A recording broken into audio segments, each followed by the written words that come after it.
Assalamualaikum warahmatullahi wabarakatuh, sahabat keadilan. Tanggal 29 Desember tahun 2023 yang lalu, Mahkamah Agung telah mengeluarkan surat edaran Mahkamah Agung nomor 3 tahun 2023, yang mana SEMA ini menyempurnakan SEMA sebelumnya, tepatnya SEMA nomor 1 tahun 2022 yang membicarakan tentang masalah perceraian. Jadi di SEMA nomor 1 tahun 2022, Mahkamah Agung mengeluarkan edaran yang menyatakan bahwa perceraian bisa terjadi jika terbukti suami istri berselisih dan bertengkar secara terus-menerus, atau telah berpisah rumah minimal 6 bulan ya. Nah, dari SEMA ini menimbulkan pro kontra dan menimbulkan berbagai persepsi di para hakim sendiri pun demikian. Karena dalam prakteknya ketika kami mengajukan gugatan ke pengadilan, waktu itu di Pengadilan Agama Wonosari, istri menggugat suaminya, tapi karena berpisah rumahnya kurang dari 6 bulan maka ditolak oleh majelis hakim di Pengadilan Agama Wonosari. Hal yang berbeda ketika terjadi di Pengadilan Agama Bantul, Pengadilan Agama Bantul, yang mana ketika kita mengajukan gugatan dari pihak istri menggugat suaminya meskipun pisah baru kurang lebih 4 bulan, majelis hakim mengabulkan itu ya, karena terbukti adanya KDRT. Dan informasi dari rekan kami ya, pengacara yang lain, bahwa di Kabupaten Sleman kota pun sama, ketika pisah rumah sebelum atau kurang dari 6 bulan itu dikabulkan.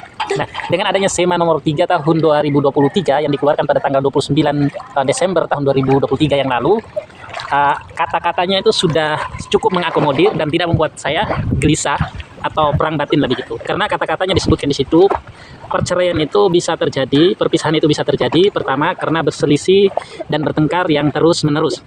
Yang kedua, tidak ada harapan lagi untuk hidup rukun. Kemudian yang ketiga, diikuti pisah rumah selama minimal atau paling singkat 6 bulan.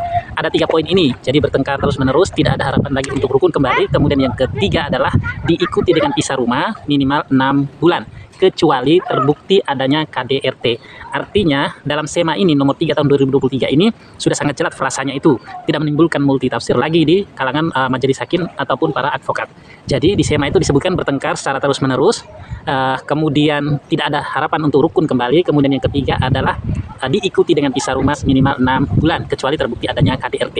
Nah, memang dalam prakteknya KDRT kemarin seperti kami lakukan pada tahun 2023 akhir, kita mengajukan gugatan meskipun pisah rumah baru 4 bulan, tapi adanya KDRT, kita bisa membuktikan adanya KDRT. Akhirnya majelis hakim di Pengadilan Agama Bantul menerima gugatan kami ini.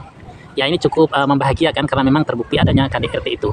Nah, saya bersyukur menyambut baik adanya SEMA nomor 3 tahun 2023 ini ya, karena dalam SEMA itu sudah sangat jelas. Ada 3 poin penting dalam SEMA itu, yaitu terjadinya pertengkaran terus-menerus. Kemudian yang kedua adalah tidak ada harapan untuk hidup rukun kembali. Kemudian yang ketiga adalah diikuti dengan pisah rumah selama 6 bulan minimal. Nah, dari sini cukup jelas bagi kita sebagai advokat, ataupun menurut saya majelis hakim pun sudah sangat jelas dengan kata-kata yang ada di dalam SEMA itu.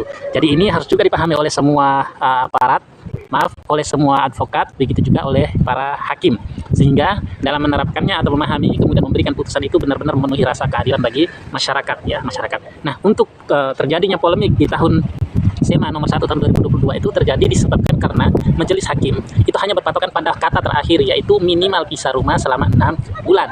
Padahal di situ di sebelumnya disampaikan perceraian itu atau perceraian itu bisa terjadi disebabkan karena pertengkaran atau perselisihan yang terus-menerus, atau ya, kata-kata itu menggunakan kata atau. Jadi menurut saya pahami, kata atau ini merupakan kata alternatif, bukan kumulatif. Artinya bisa jadi karena pertengkaran yang sangat terus-menerus, bisa juga karena sudah berpisah selama minimal 6 bulan. Tapi dalam prakteknya ada juga majelis hakim tetap bersikuku minimal, meskipun berselisih, bertengkar terus-menerus, ya minimal juga harus ada perpisahan rumah minimal 6 bulan. Nah, ini menimbulkan polemik ya, menimbulkan polemik. Saya sendiri juga sangat keberatan dengan SEMA ini, tapi alhamdulillah lagi-lagi pada tahun akhir 2023, tepatnya tanggal 29 kemarin, Mahkamah Agung telah mengeluarkan SEMA nomor 3 tahun 2023 untuk mengakomodir atau menyempurnakan SEMA sebelumnya. Mudah-mudahan saja ini bisa diterapkan secara baik di lingkungan peradilan yang ada. Dari saya cukup sekian, sahabat keadilan. Assalamualaikum warahmatullahi wabarakatuh.